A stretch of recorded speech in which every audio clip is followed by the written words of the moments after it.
Laurent reste ainsi pendant des heures. Le regard morne, il ne fait que suivre les allées et venues de ceux qui l'entourent. Il semble attendre. Qui? Bonjour Laurent.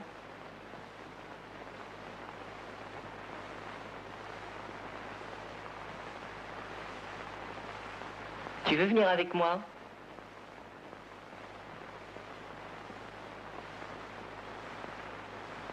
Il ne s'abandonne toujours pas. Raide et lointain, il ne regarde même pas la personne qui le tient. Il veut quelque chose. Il ne sait pas quoi. Cette petite fille, malgré son air heureux, est comme Laurent. Elle ne joue pas avec la personne qui la tient, ne la regarde pas.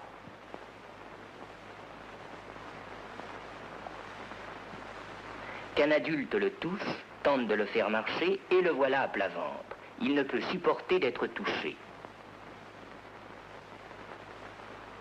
Monique agit de même. Viens avec moi, tu veux pas essayer? Et pourtant Monique sait marcher, à condition qu'on ne lui demande pas.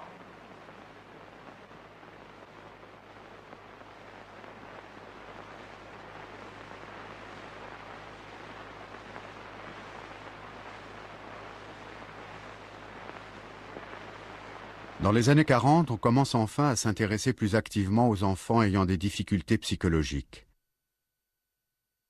Plusieurs équipes développent des recherches et des expériences pour tenter de les soigner autrement que par des méthodes asilaires. Dans ce film de 1949, Jenny Aubry et Geneviève Appel démontraient les effets désastreux des carences affectives chez les enfants placés dans les institutions. Chez ces enfants, la capacité d'établir un lien affectif est profondément mutilée. Ils se retranchent de tout contact avec le monde qui les entoure. Ils ne peuvent profiter de soins affectueux et dévoués. En effet, leurs expériences passées, faites de séparations répétées et donc de déceptions multiples, les amènent à s'en défendre et à les rejeter. Elle montrait que par des psychothérapies adaptées, on pouvait donner à ces enfants un autre avenir que l'hôpital psychiatrique d'adultes.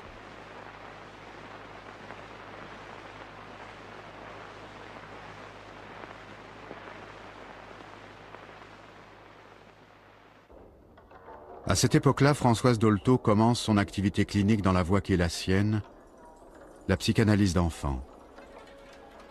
Dès 1940, elle arrive à créer une consultation hebdomadaire à l'hôpital pour enfants Armand Trousseau à Paris.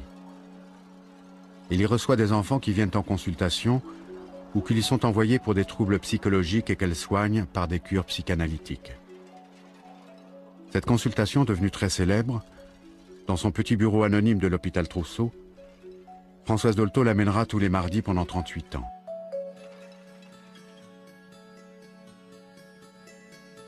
Comment peut-on savoir si un enfant a besoin d'une thérapie? Eh bien, celui qui a besoin d'une thérapie, c'est celui qui est conscient, préconscient ou conscient, c'est-à-dire qui, si on lui pose la question, en effet, souffre et voudrait changer quelque chose dans sa vie. Les parents sont inquiets de leurs enfants. Ils se disent, est-ce que cet enfant se développe bien? Ils vont chez un psychanalyste, ils sont inquiets. De quoi êtes-vous inquiet? Ah ben, il est renfermé, il ne me confie pas ce qu'il veut, ce qu'il pense. Mais est-ce que votre enfant souffre? Ah ben non, il n'a pas l'air de souffrir. Il n'a pas l'air. Est-ce que vous lui avez demandé s'il était malheureux? Ah ben non, je lui ai jamais demandé. Mais vous avez l'air inquiet au point de venir payer une consultation. Les parents se regardent, ben oui, on est inquiet parce que telle chose de l'enfant qui n'a pas les résultats scolaires ou qui a des tics ou qui a des manies ou qui bégaye. Mais est-ce qu'il en souffre de son bégaiement? Ah ben non, pas du tout, il nous dit que ça est bien égal. Ben alors, ce qui souffre? Ah ben c'est moi, le père, ça m'agace, ça me met dans tous mes états. Ben faites une psychothérapie, vous. Mais oui, mais c'est vrai, c'est celui qui souffre qui doit aller parler de sa souffrance.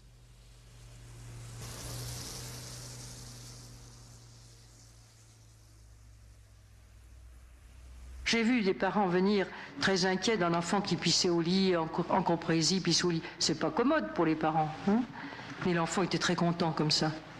Il dit, toi, ça t'ennuie? Ben non. Il dit, ben, qui nettoie tes culottes? Ben, ma mère. Et si elle te disait que c'était à toi de les nettoyer? Oh, ben, faudrait bien. Et est-ce que tu es content de tout dans la vie? Oh ben non. Et de quoi tu es content, de quoi tu n'es pas content? Oh ben, ma sœur, la salope, la ceci, la cela, bon, ou bien de la maîtresse. Bon, est-ce que tu voudrais comprendre, toi, si tu pouvais, puisque tu ne peux pas changer ta sœur, puisque tu ne peux pas changer la maîtresse, est-ce que tu voudrais arriver à pouvoir vivre avec ta maîtresse de façon qui serait moins désagréable? Ah ben si je pouvais, oui. Eh ben veux-tu essayer un travail avec moi? Ou avec quelqu'un d'autre? Veux-tu que ce soit avec quelqu'un d'autre, un homme ou une femme, etc. Et puis si ça ne t'intéresse pas, eh ben, tu diras, ça ne m'intéresse pas. Et puis, en bout de 2 ou 3 fois, tu t'en iras. Si toi, tu ne souffres pas, reste comme tu es jusqu'au moment, mais tu sauras qu'il y a des gens qui pourraient t'aider. Généralement, les enfants sont passionnés d'une vraie psychanalyse.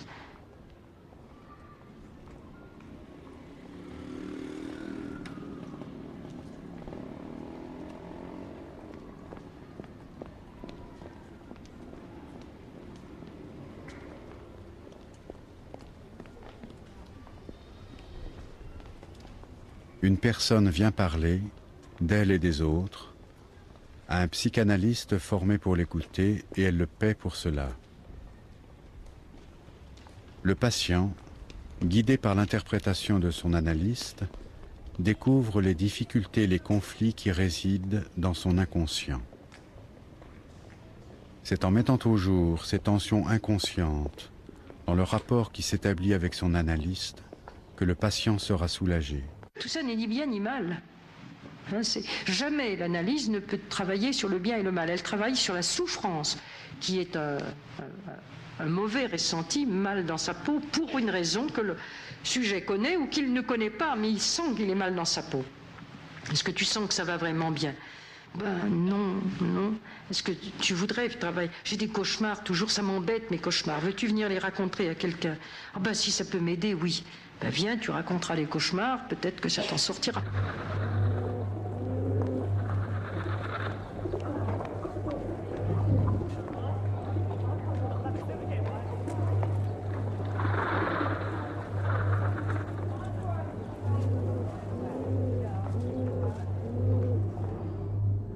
Je me rappelle un enfant qui avait fait 3 ans de psychothérapie avec quelqu'un de très valeureux, mais il ne savait pas qu'il avait fait une psychothérapie. Alors il vient à l'hôpital, et sa mère me dit ça, il était un enfant dit schizophrène, hein, il était comme ça, perdu. Et je lui dis, vous avez fait une... Il me disait vous, non, que je disais vous, il y a aussi ça. Pourquoi dit-on tu à un enfant qui dit vous? Quand il dit vous à un adulte, l'adulte doit lui dire vous.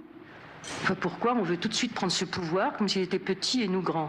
C'est un être humain qui vient nous demander d'être à son service pour sortir d'une difficulté qui est la sienne. Si vous nous dit vous, nous lui disons vous. Tout de suite.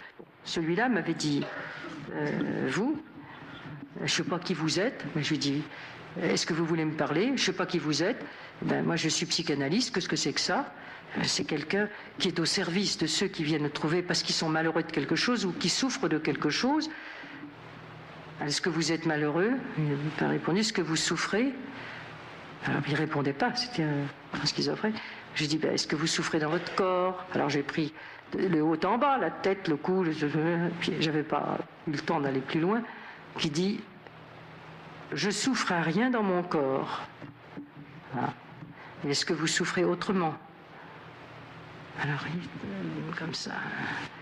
Et puis, je peux vous le dire, mais je dis, vous venez pour ça, si vous le savez. Eh ben oui.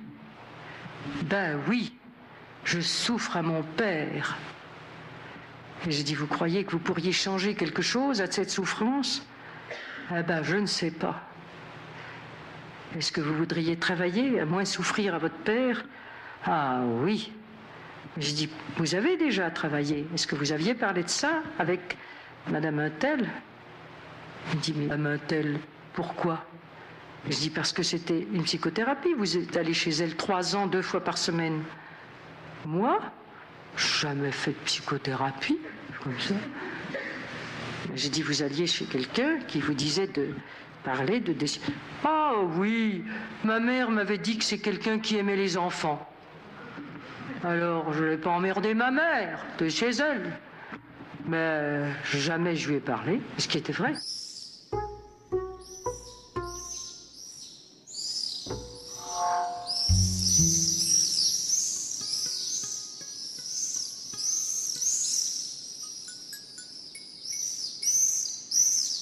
Sur le plan de la psychanalyse, je crois que l'apport essentiel de Françoise Dolto, c'est de dire qu'un enfant est à égalité d'être avec un adulte et que ce faisant, il est un analysant à part entière. Et ça, c'est véritablement une rupture par rapport à tout ce qui s'est dit avant.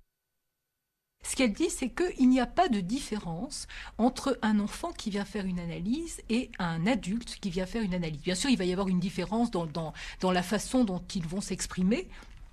Bon, c'est très rare qu'on demande à un adulte de faire du modelage ou des dessins. Bon, simplement parce que c'est plus facile pour l'enfant de s'exprimer avec du modelage ou s'exprimer avec des dessins que de s'exprimer en racontant des récits.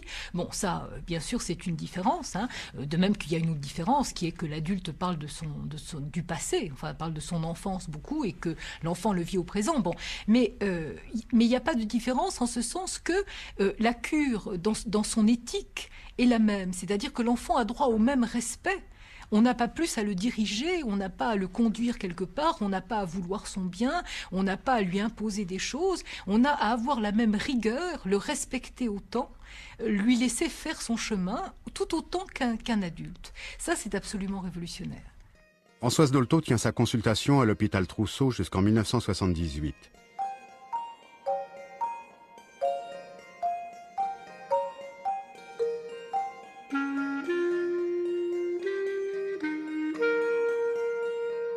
C'est également là que d'une façon originale et nouvelle, elle transmet son expérience clinique à plusieurs dizaines de psychanalystes qui peuvent assister aux consultations avec l'accord de ces jeunes patients.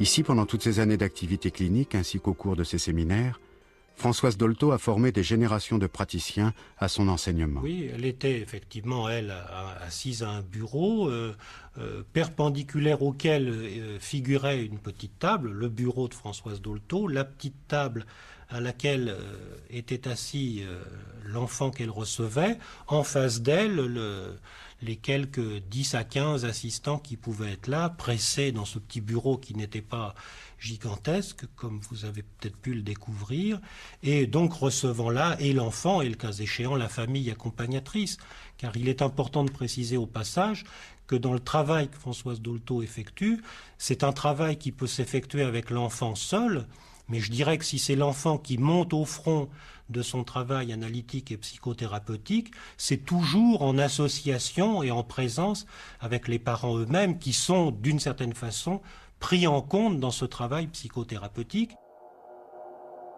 Je vois arriver un couple avec une enfant de 5 ans qui muette depuis l'âge de 17-18 mois, qui avait bruité, sonorisé, dit des paroles jusqu'à 17-18 mois, et puis peu à peu, ils ne savent pas dire comment, entrer dans le mutisme total.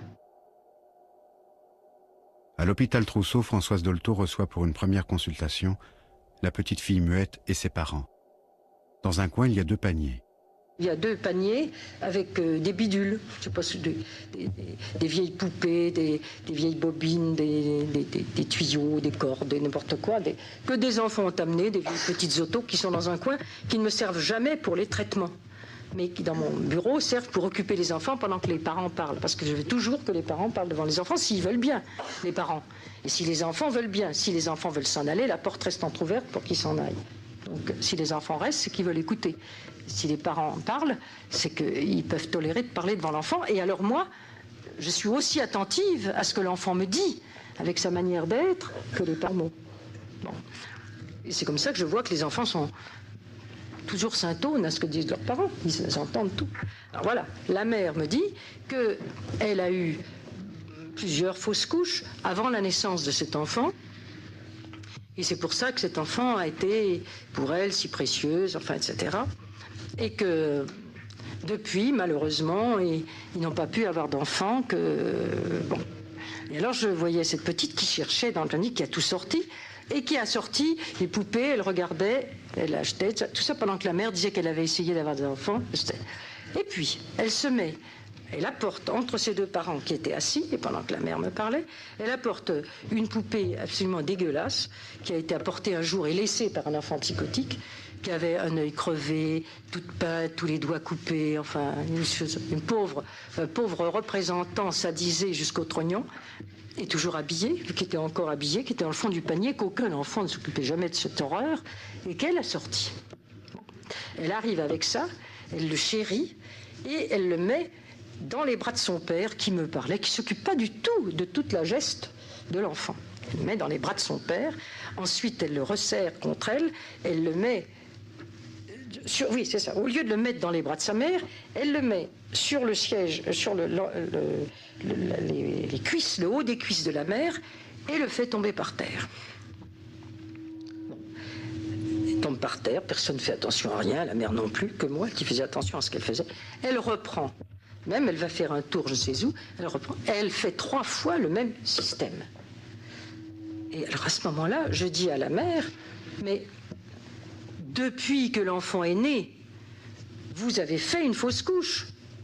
À ce moment, elle rit, elle regarde son mari, les regards allumés de joie, de surprise, de bonheur. Elle lui dit, oh mais comment, vous devinez les choses? Je dis non, c'est votre fille qui vient de montrer qu'elle a vécu, que vous avez un enfant qui est sorti de vous, un enfant mort. Alors, à ce moment-là, mais c'est pas possible qu'elle puisse se souvenir. Mais je dis, pourquoi c'est arrivé? Alors, je dis à la petite, je l'appelle, à ce moment-là, elle regarde son père, elle nous regarde d'un air très intense.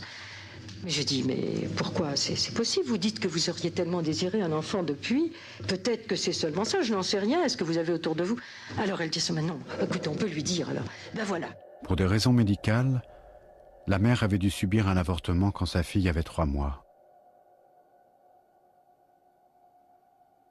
Françoise Dolto donne alors son interprétation sur la façon dont l'enfant avait vécu cette histoire. Et j'ai dit, eh bien tu sais, c'est très important Isabelle ce que tu as vécu là, parce que c'est comme si ta maman t'avait dit, tu vois, les filles, eh bien ça doit faire attention quand ça va avec les messieurs. Faut pas toujours avoir des enfants. À ce moment-là, sa mère s'est mise à sangloter, à sortir son mouchoir, à mettre sa tête contre son mari et pleurer. Son mari, elle a conseillé, tu vois, je te disais bien. Elle commençait à vouloir dire qu'elle aurait voulu la garder, etc. L'enfant tire son père. Viens, papa, elle est emmerdante, cette dame-là. Le père me regarde, je dis, ben voyez qu'elle parle. Alors, écoute, mais viens, papa, elle est emmerdante, cette dame-là, on laisse maman. On laisse maman. Alors, j'ai dit pas du tout. Ton père ne laissera pas maman du tout. Tu voulais bien avoir un enfant avec papa. Tu étais bien jeune pourtant. Hein, paraît que tu n'avais que 3 mois. Mais tu as dû l'entendre quand ta mère désirait tellement. Puisque la mère désirait depuis 3-4 ans avoir un autre enfant et n'y arrivait pas. Ben voilà. Cet enfant qui parlait complètement. Elle a parlé par ce geste qui me disait, mais c'est pas les fausses couches d'avant elle. Puisqu'elle savait. Avant elle, elle n'aurait pas su que ça sortait entre les jambes. C'est pas elle qui était... Elle a peut-être été menacée, elle aussi, quand sa mère a commencé à être enceinte d'elle, qu'elle allait mourir. Mais c'était une enfant hyper précoce. Et tous les enfants qui ont des symptômes aussi graves qu'on peut prendre pour des débuts de psychose, choses comme ça, c'est toujours des enfants hyper précoces. La précocité, alors moi, je ne sais plus où c'est. Vraiment, je ne sais plus où il faut et à quel niveau d'âge civique il faut remonter pour comprendre ce que c'est que l'amour, le désir. Ça a l'air vraiment d'être total dès le premier jour de la vie, en ayant si peu de moyens matériels pour le montrer, enfin pour être compris des adultes, mais c'est tout à fait comme un être... je crois qu'il y a des passions aussi violentes à 3 semaines, à 3 mois, chez les enfants très intelligents, et qui ont des perceptions de certaines personnes qui leur correspondent.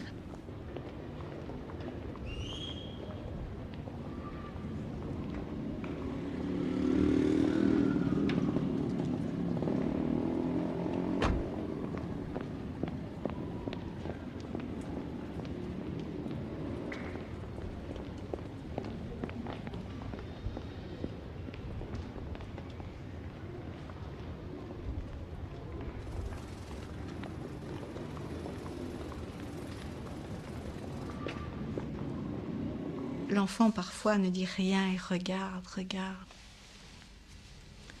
Ça vous est arrivé? Ah oui. Elle a immédiatement, je pense, à un enfant qui est arrivé, il avait 6 ans. Sa mère est venue et son père sont venus, ils étaient d'accord. J'ai demandé à l'enfant s'il était d'accord pour revenir.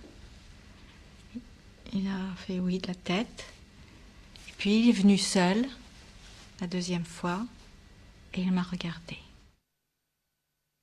Ça a duré des semaines. Donc l'enfant venait. L'enfant venait, il s'asseyait, tout était prêt pour qu'il puisse faire quelque chose, et il me regardait. Sans un mot. Sans un mot. Et ça s'est résolu. Oui. De quelle façon, s'il est possible d'en parler? Il m'a parlé de la mort. En fait, c'était le silence de mort. Quelque chose qui ne lui avait pas été dit. Il ne pouvait pas me le dire puisque ça ne lui avait pas été dit. Mais il en avait le ressenti. Et il m'éprouvait. Et cette cure a duré longtemps? Plusieurs mois. Et ce qui est intéressant, c'est qu'il n'a jamais oublié d'apporter sa pièce pour payer sa séance. Au cours de sa pratique clinique, Françoise Dolto fait une invention originale, le paiement symbolique. Elle demande à l'enfant d'apporter un caillou ou une piécette pour preuve de son intérêt à suivre une cure, comme un adulte paie sa séance. C'est le signe que l'enfant accepte la séance proposée, le travail qu'il va y faire. C'est aussi pour lui une façon de manifester son désir propre, en dehors de la présence de ses parents. Mais jamais je ne te recevrai si toi tu ne demandes pas à me recevoir. La preuve en est que je ne te verrai pas si tu ne m'apportes pas un signe que tu veux me parler. Alors c'est là ce qui est très important, parce qu'on voit l'enfant apporter son paiement symbolique, qui est un caillou ou un petit carré de papier, un faux timbre. J'ai pris un système qui est symbolique. Un timbre, c'est pour payer un message qu'on envoie. Les choses que tu me dirais dans une séance, ce qui se passerait, c'est comme un message que tu donnerais de toi et tu payes un timbre pour ça. Si tu ne me l'apportes pas, je comprendrai que tu ne veux pas me parler et c'est toi qui as raison. Tu as raison pour toi, personne d'autre que toi, et moi je n'ai pas raison pour toi. Eh bien, c'est fantastique de voir combien on a de séances purement négatives. Ils viennent et ils payent pour vous dire, puis je vous hais, puis je vous déteste, et puis tiens, te voilà, ou vous tu ou vous, et ils dessinent une chose, et puis tout ce qu'ils font, et je te perce, et tu saignes, et tout ça. Ils ne font que de la traduction de haine, alors qu'ils ont payé pour une séance où on n'a qu'à les écouter. Alors que c'est pas la haine amour, c'est la haine, se débarrasser de leur souffrance sous cette forme. Ils ont payé pour ça, et alors ils vous regardent comme ça, ils disent, mais vous faites une excellente séance, vous avez payé pour cette séance. Hein?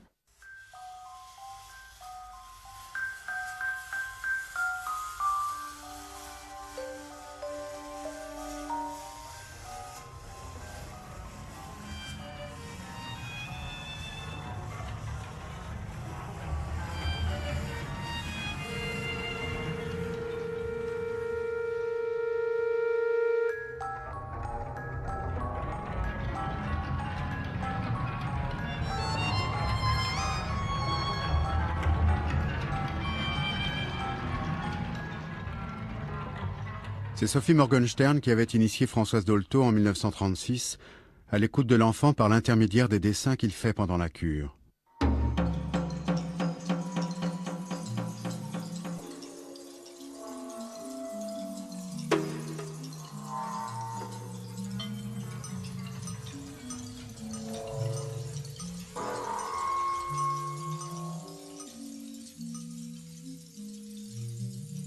Françoise Dolto prolongera cet enseignement en proposant à l'enfant de réaliser aussi des modelages en pâte à modeler.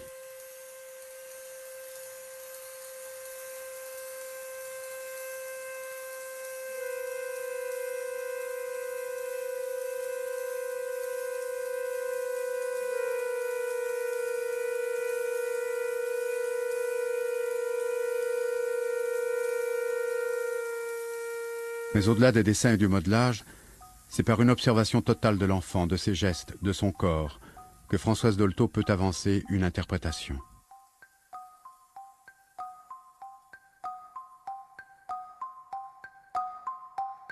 Elle invente aussi des objets pouvant devenir des supports aux projections des enfants, comme la poupée fleur. Alors elle prenait une boule de pâte à modeler Et puis elle le lançait comme ça en direction de l'enfant. S'il ne réagissait pas, elle prenait une autre boule. Quelquefois, 2 boules se touchaient. Ah, et on voyait l'enfant tout d'un coup intéressé. Il lui arrivait aussi de prendre, elle, un crayon et de dessiner comme ça. Et l'enfant regardait. On le sentait tout d'un coup, qui sortait de quelque chose, d'un chaos. Elle était toujours dans la recherche et jamais dans la trouvaille. Et quand il y avait quelque chose qui se révélait, elle disait « Quel enfant extraordinaire !» J'ai eu à voir à l'hôpital Trousseau une petite fille qui avait soi-disant la phobie de l'école. Voilà comment c'est présenté. Phobie de l'école. Elle ne pouvait plus aller à l'école. Il fallait soigner cet enfant. Elle ne pouvait plus aller à l'école. Elle ne pouvait plus quitter la maison. Elle avait la phobie, l'agoraphobie. Elle ne pouvait pas sortir. Bon, j'ai demandé, mais qu'est-ce qu'elle fait toute la journée à la maison? Autant que la mère travaillait et s'en allait. Alors elle remplit des cahiers de dessins. Apportez-moi ces dessins, tu m'apporteras tes dessins. Je vois, à chaque page, sur un cahier quadrillé, il y avait une poule rouge, une poule bleue, une poule noire, qui remplissait toute la page. Elle faisait ça toute la journée. Alors, je lui dis, qu'est-ce qui t'intéresse? Pourquoi les poules? Alors elle me dit, en baissant le ton, j'ai jamais vu la poule à papa. Ah oui, très sérieux, je lui dis, mais où est-ce qu'elle est, la poule à papa? Maman la voit par la fenêtre, mais moi je ne l'ai jamais vue, je cours à la fenêtre et je ne la vois pas. Alors je veux rester à la maison parce que il paraît qu'elle passe tout le temps dans la rue. Mais moi je ne la vois pas et quand j'y vais je dis à maman, mais où elle est? T'occupe pas, c'est pas ton affaire, t'occupe pas. L'enfant était pas allée à l'école, c'était parce qu'elle voulait un jour voir la poule à papa, elle croyait que c'était une gallinacée. Voilà, et c'était une enfant de 7 ans. C'est quelqu'un qui écoutait les enfants, qui en tirait des conclusions, qui se laissait enseigner véritablement par les enfants. Mais ce n'était pas une formule, elle se faisait enseigner par les enfants et elle se servait avec les autres enfants de cet enseignement que les enfants lui avaient apporté. Alors je peux donner un exemple qui était le cas d'une petite fille que je recevais, c'était il y a fort longtemps, dans un dispensaire en province. Et cette petite fille, qui était une petite fille quand elle était arrivée extrêmement inhibée, enfin qui vraiment n'avait pas d'amis, qui était dans un échec scolaire massif, qui s'en sortait pas en rien, qui pleurnichait tout le temps, enfin bref. Bon, cette petite fille, donc, je travaille avec elle, avec sa famille, etc. Bon, cette petite fille change du tout au tout, devient quelqu'un d'expansif, qui a des copains, qui parle. Bon, reste un échec scolaire massif, qui ne bouge pas. Bon. Et cette petite fille souffrait beaucoup de cet échec scolaire. Il y avait à sa demande une orthophoniste qui essayait de l'aider, mais qui aussi se cassait la tête. Et vraiment, cette petite fille demandait quelque chose. Et moi, je savais très bien qu'il y avait quelque chose que je n'entendais pas. Il n'y avait pas moyen, j'entendais pas. Et je lui avais dit, écoute, vraiment, je n'entends pas ton problème. Tu vois bien qu'il y a quelque chose là qui ne va pas. Tu souffres de ça. Il doit y avoir des raisons à ton problème d'échec scolaire, comme il y en avait pour le reste. Simplement, celle-là, on n'arrive pas à les trouver. Est-ce que tu veux aller voir un autre psychanalyste? Et cette petite fille disait obstinément non. Elle voulait rester là pour des raisons que j'ignorais, mais elle voulait rester là. Et cette petite fille était devenue vraiment un cauchemar pour moi parce que je me sentais dans l'impuissance, l'imposture, enfin, et dans l'incapacité à soulager cet enfant de quoi que ce soit de sa souffrance. Et cette petite fille faisait répétitivement 2 dessins en alternance. J'avais essayé par tous les bouts de poser des questions dessus, de chercher des interprétations, enfin rien à faire, je n'y comprenais rien. Bon. Et j'étais donc en contrôle, cette fois personnel, avec Françoise Dolto, et un jour, mais j'y croyais même pas, parce que j'étais tellement désespérée que je pensais que sainte Françoise Dolto elle-même n'y pouvait rien. Donc je lui apporte les dessins et je lui dis, voilà, et je lui explique en gros ce qui se passe, et je lui dis, ouais, j'y comprends rien, voilà, je n'y comprends rien, si vous pouvez faire quelque chose, bon. Mais vraiment, je n'y croyais pas. Et Françoise regarde les dessins, et elle me regarde, et elle me dit, mais elle couche avec son frère. Alors je sursaute absolument, je dis enfin, comment vous voyez, qu'est-ce que c'est que cette histoire et comment vous voyez ça? Elle me dit mais regardez, les personnages qui sont dessinés, ils ont les mains en robinet. Je dis mais qu'est-ce que... Bon, et elle me montre qu'effectivement, les mains des personnages avaient la forme d'un robinet. Et elle enchaîne tout de suite et elle me dit ah mais vous savez, j'ai reçu autrefois une petite fille qui couchait avec son frère, mais qui, elle, me l'a avoué assez vite, et j'ai bien observé les dessins qu'elle faisait, et les personnages avaient les mains en robinet, et depuis, je me suis rendu compte que chaque fois que, dans les dessins, les personnages avaient les mains en robinet, eh ben, ça avait quelque chose à voir avec un inceste frère-sœur. Bon, je suis sortie de là absolument abasourdie. Bon, j'ai posé des questions en demi-teinte, etc. à la petite fille. C'était effectivement ça le problème. Et l'échec scolaire, l'inhibition scolaire massive, ça s'est levé évidemment du jour au lendemain. Enfin, la stupéfaction de l'orthophoniste de l'école et bien sûr à la mienne. Et j'ai beaucoup appris ce jour-là de Françoise Dolto. C'est-à-dire que j'ai appris que vraiment, c'était pas du tout une magicienne et quelqu'un, c'est quelqu'un qui véritablement avait appris quelque chose des enfants et d'ailleurs ne s'en cachait pas. Hein, mais ça, on n'a pas voulu l'entendre. Je vous mets encore du rouge. Non, mais pas n'importe où, au moins. C'est qu'on met du rouge, là.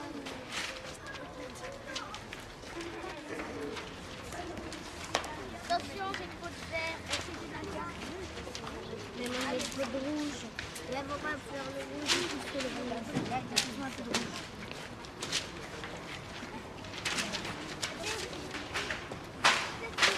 Voilà. Il a le masque.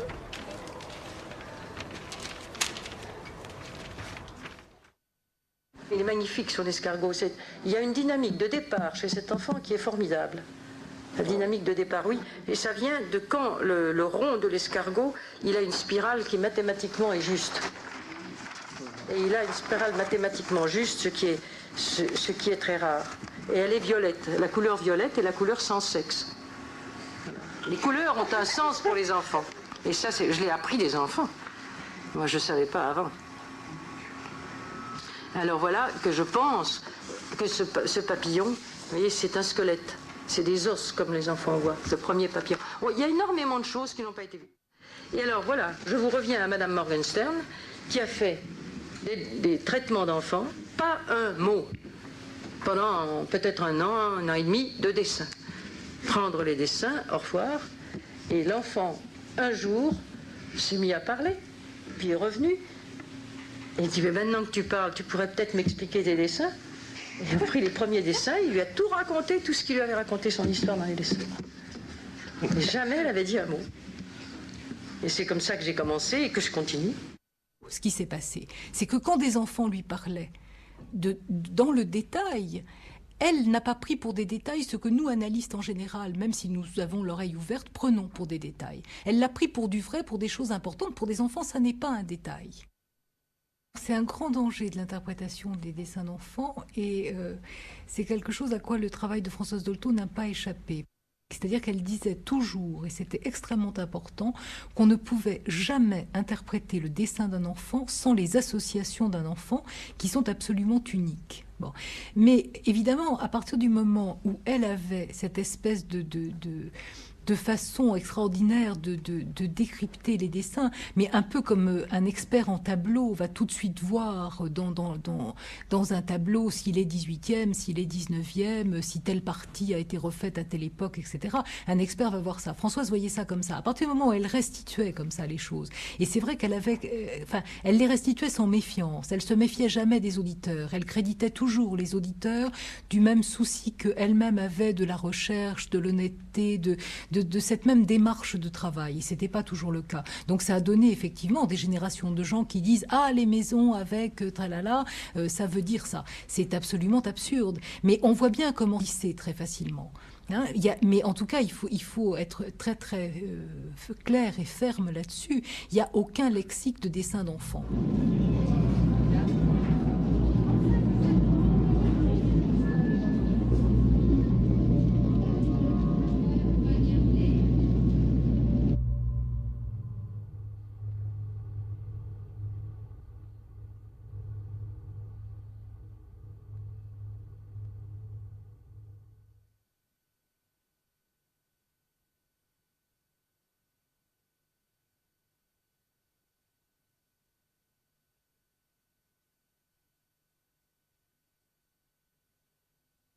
Il y a quelque chose de frappant à la fin, en tout cas quand les dernières années où elle a travaillé à Trousseau, c'est qu'elle recevait des enfants qui étaient parfois extrêmement handicapés, touchés, si ce n'est physiquement véritablement dans leur corps, mais des grands psychotiques enfants, c'est-à-dire des enfants ou des enfants plus si jeunes que ça, mais qui étaient dans un état de difficulté mentale communicationnelle radicale, quoi.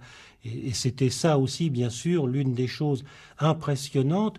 de voir qu'elle était peut-être la seule psychanalyste avec quelques autres, en tout cas parmi les rares, à avoir ce courage ou ce talent ou cette ambition, en tout cas thérapeutique, de recevoir des enfants qui nous paraissaient, à nous pour beaucoup, dans un état de non-communication extrêmement grave ou extrêmement pathologique, c'est-à-dire au fond avec ce qui était sa foi dans le sujet.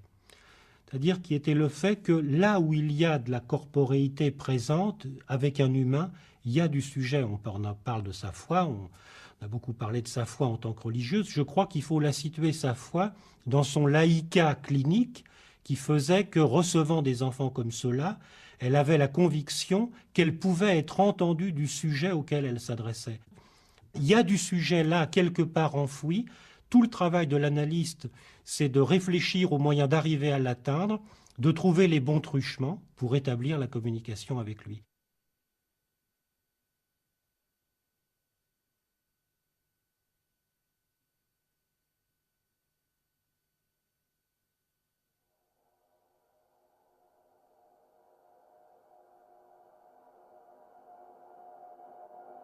Nous ne savons pas ce que c'est que la psychose. Ce que nous en savons, c'est que généralement, c'est des enfants très très précoces et beaucoup plus intelligents que la moyenne des enfants.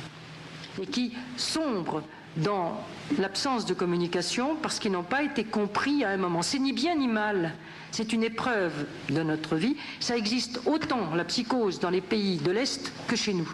C'est un moment dans l'humanité actuellement. Possible, ça n'existe pas dans les pays noirs. Les enfants continuent de ne pas être psychotiques, pas plus qu'avant, ni moins. Ils sont soi-disant possédés que ça, mais autant qu'avant, ni plus ni moins. Il semble que ce soit en rapport avec les sciences diététiques, les biberons, la séparation du corps. On ne sait pas très bien, on ne sait pas. Je pourrais vous dire beaucoup de choses. Mais les psychotiques que je suis arrivée à sortir d'affaire, vraiment, qu'est-ce qu'ils m'ont appris? Tellement plus intelligents que moi.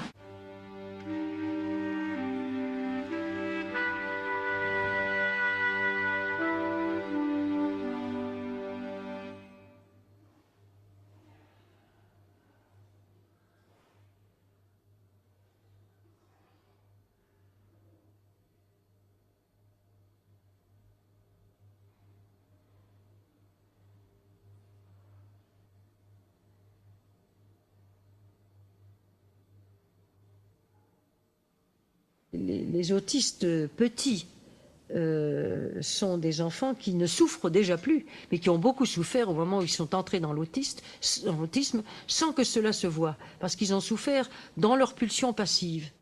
Et cette absence est très souvent une absence de quelques jours de la mère qui n'est pas reconnue quand elle revient et qui n'est pas ce n'est pas explicité dans des paroles à l'enfant qu'il a souffert de l'absence de sa mère et qu'il n'existait plus, il était comme mort pendant l'absence de la mère, elle revient, il ne veut pas faire l'expérience de nouveau de se greffer, ça a été trop douloureux l'absence. C'est comme ça que s'explique très très bien l'autisme des petits qui commence entre 3 et 5 mois chez les enfants précoces.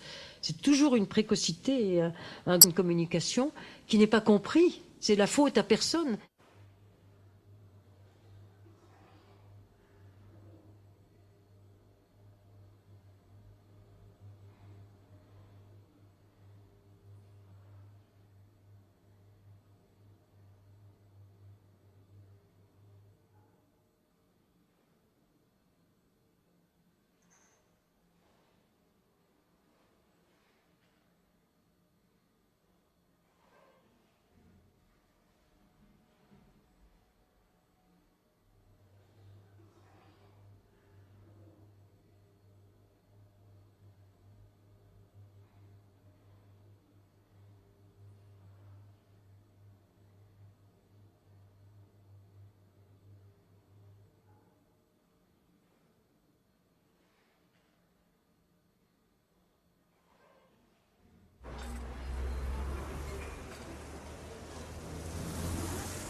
Au cours de son activité clinique, Françoise Dolto acquiert très vite la conviction que c'est le plus tôt possible qu'il faut mettre en place une prévention des troubles précoces fondée sur les connaissances apportées par la psychanalyse.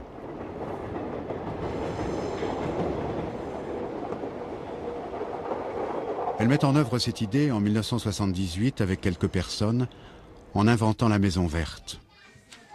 Apparemment, comme toute action de prévention, la Maison Verte ne montre rien de spectaculaire. Pourtant, c'est une invention majeure.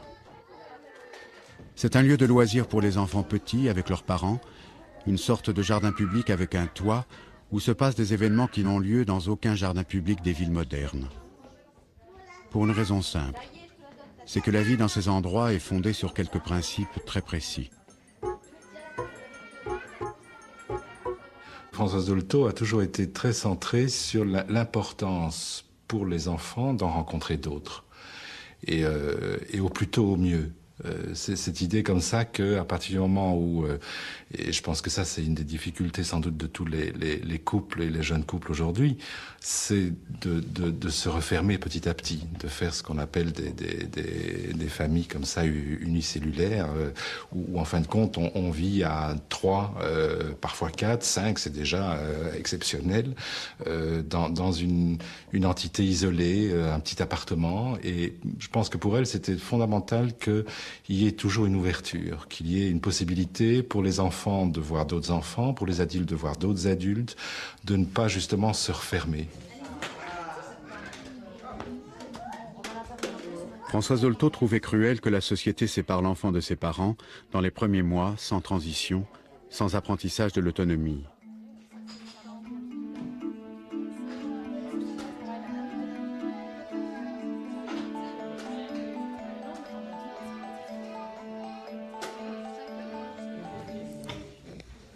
À la Maison Verte, les conditions sont réunies pour que l'enfant puisse exercer son autonomie à son rythme, en venant se recharger affectivement auprès de son parent, selon les besoins et selon les expériences qu'il va faire. Cela aide aussi les parents à accepter sans angoisse l'autonomie de leur enfant. Non,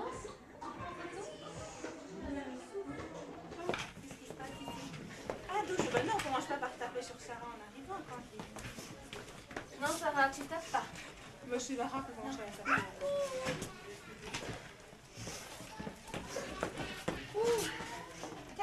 Là, je commence pas. Je pars pas, je suis là.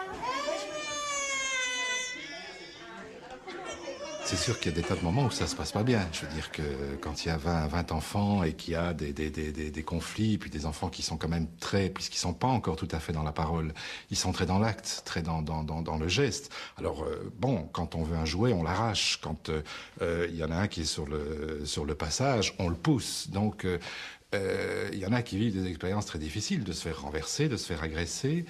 Et ce qu'on voit, c'est que ce qui est fondamental pour eux, c'est directement, ils retournent chez leur mère, ils se resécurisent là, c'est comme un puzzle comme ça qui se reconstruit, et puis hop, ils repartent. Et bien souvent, ils repartent d'ailleurs vers celui qui les a agressés.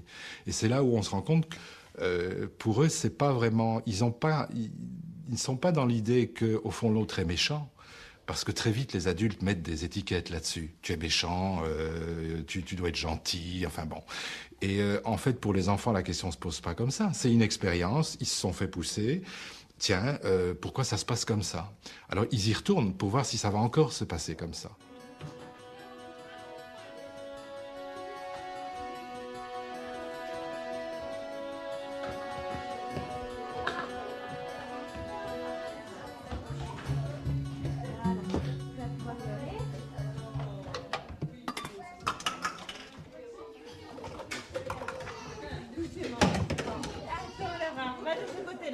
Tu laisses Sarah de ce côté-là et tu vas aller ici.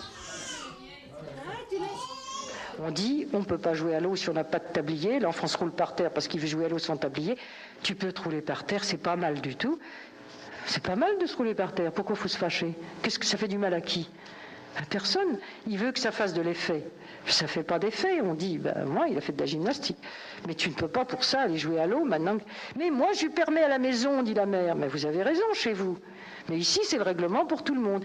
Et alors, les enfants apprennent qu'il y a un règlement pour tout le monde qui n'est pas contre eux, qui ne les vise pas. C'est comme ça, c'est un règlement. Et grâce à quoi ils apprennent justement à se vacciner contre les épreuves de la vie en groupe.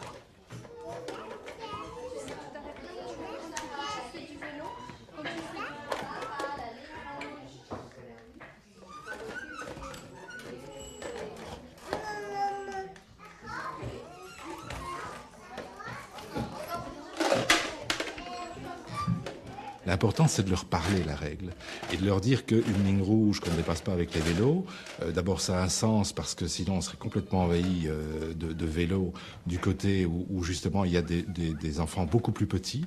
Donc c'est une façon de protéger les plus petits. Donc c'est déjà leur mettre dans l'idée qu'une règle aussi, elle a du sens. Et que donc, et ça on voit très bien chez les enfants, qu'ils peuvent très bien accepter une règle, effectivement, à partir du moment où elle a du sens. Quand ça a du sens pour eux, ils l'intègrent très bien.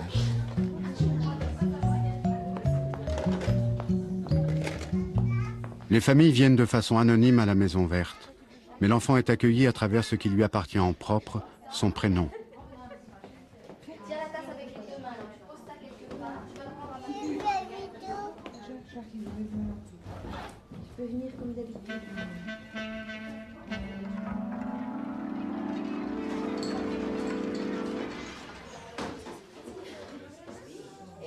L'équipe des accueillants comprend toujours au moins un psychanalyste. Non pas pour y faire des consultations, mais parce qu'il pourra aider à détecter les éventuelles difficultés que les parents n'ont pas perçues. Grâce à cela, des mots justes, au bon moment, pourront être dits.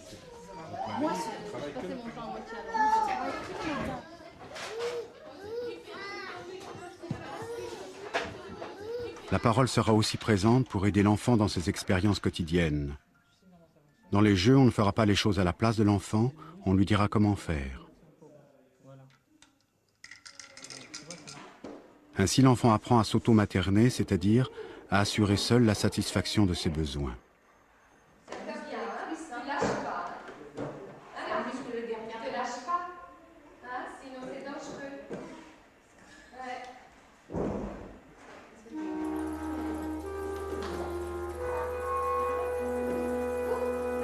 C'est vraiment une prévention. Nous voyons que les enfants qui sont venus une dizaine de fois avant 2 mois dans ce lieu sont tout à fait en sécurité dans la crèche, parce qu'on leur a expliqué qu'ils iront à la crèche, que là, la maman ne sera pas là, que les personnes qui y sont payées pour s'occuper d'eux, pour leur donner 2 ou 3 biberons, mais que la maman reviendra le soir. Nous expliquons à la mère de surtout ne pas embrasser son enfant quand elle arrivera, parce que c'est terrorisant. Tous les enfants hurlent quand les mères arrivent, parce que tout d'un coup, ils sont dévorés par les panthères, ils ne savent plus pas encore qui c'est déjà sûr.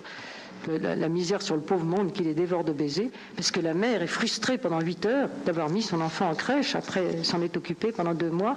C'est très difficile pour elle, c'est d'autant plus difficile que les maternants disaient, elle n'est pas pressée de le retrouver, celle-là, tu vois, elle ne l'embrasse même pas. Elles se retiennent pour ne pas l'embrasser, et à la maison, bon, on fait les fricassés de museau. Quand on est arrivé...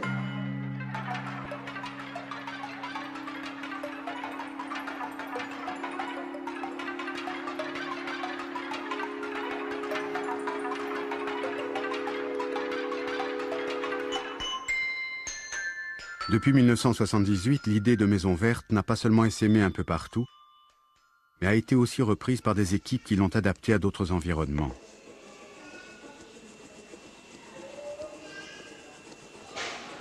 Ici, la Maison Verte s'appelle le Square et fait beaucoup plus que socialiser les enfants. C'est même, pour certaines familles, le seul lien de contact et d'intégration dans cette cité.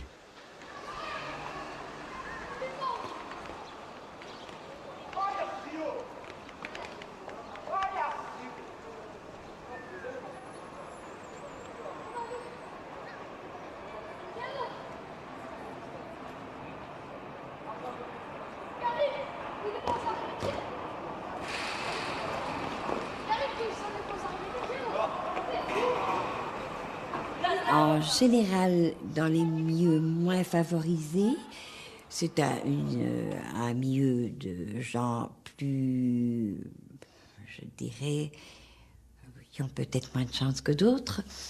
Je crois qu'on dit beaucoup de l'enfant. Les mamans arrivent en disant aujourd'hui il est impossible, il est méchant, je peux plus le voir, des choses aussi fortes que ça. Et elles viennent, elles arrivent avec ce discours. Elles arrivent aussi avec le discours je peux plus voir son père. Je vais le foutre à la porte, on va se quitter. D'ailleurs, c'est mon 3e homme. Les 2 premiers sont déjà pas de lui. Et tout ça est servi devant les enfants.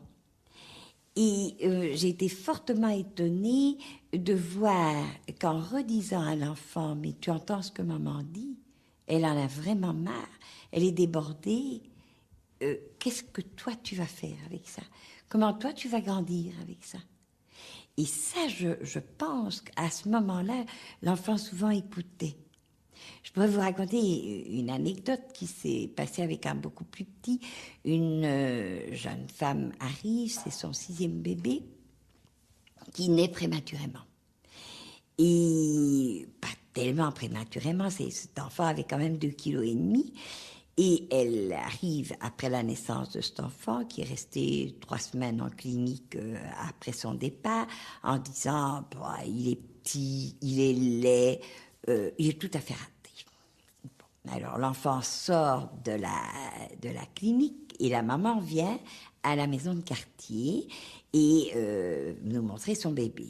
Et elle arrive et elle me dit tiens, tu peux la voir, il est vraiment laid, il est trop petit, il boit mal, il pleure tout le temps, c'est un emmerdeur. Bon. Alors je prends le bébé, qui avait donc à l'époque 1 mois, 4 semaines, et je lui ai dit, écoute mon vieux, en plus ils t'ont appelé Jérémie, t'entends tout ce qu'elle te dit, hein, il t'appelle Jérémie, tu chiales tout le temps, tu bois pas, et elle est vraiment pas contente. Même ta grand-mère, parce qu'elle nous avait dit, même ma belle-mère me dit, mon Dieu, ma fille, vous n'en avez jamais fait un aussi laid. Et donc, je lui dis, tu vois, même ta grand-mère dit que t'es laid. Hein. Moi, je trouve pas que tu es tellement laid. Mais je trouve que tu pourrais faire un effort. Hein. Tu es le 6e. Elle n'a pas des heures à te donner à boire, tu sais, ta mère. Il faudrait que tu boives un peu mieux. Hein. Et puis, il faudrait aussi que tu puisses avoir des périodes où tu dors. Hein. Et il pleurait dans mes bras, ce gosse, il pleurait, je lui racontais, je lui disais, tu sais, ta grande sœur, elle commence à aller à l'école primaire, et puis il y a tous les autres, et puis il y a toi. Hein? Et il y avait encore un petit frère qui avait, 14 mois. Et bon, je continue un petit peu à lui expliquer le milieu dans lequel il est, et puis il s'endort. Il s'endort, il se détend, il dort pratiquement tout l'après-midi, on le remet dans son petit couffin, et la semaine suivante, elle arrive, et je la vois beaucoup plus souriante, plus rayonnante, et elle me dit, tiens, prends-le. Et tu lui dis exactement la même chose que la semaine passée, parce que maintenant, il boit, et il a pris 200 grammes. Et cette mère, maintenant cet enfant a 5-6 mois, et cette mère a vraiment pu avoir un contact avec ce bébé à la suite, je pense, de ce soutien qu'elle a reçu. Et ça, je crois que c'est transposable. Cette parole vraie dite à l'enfant et le soutien qu'on apporte et aux gosses qui doivent vivre ce qu'ils doivent vivre, et aussi aux mères qui, pour moi, sont généralement des mères fantastiques.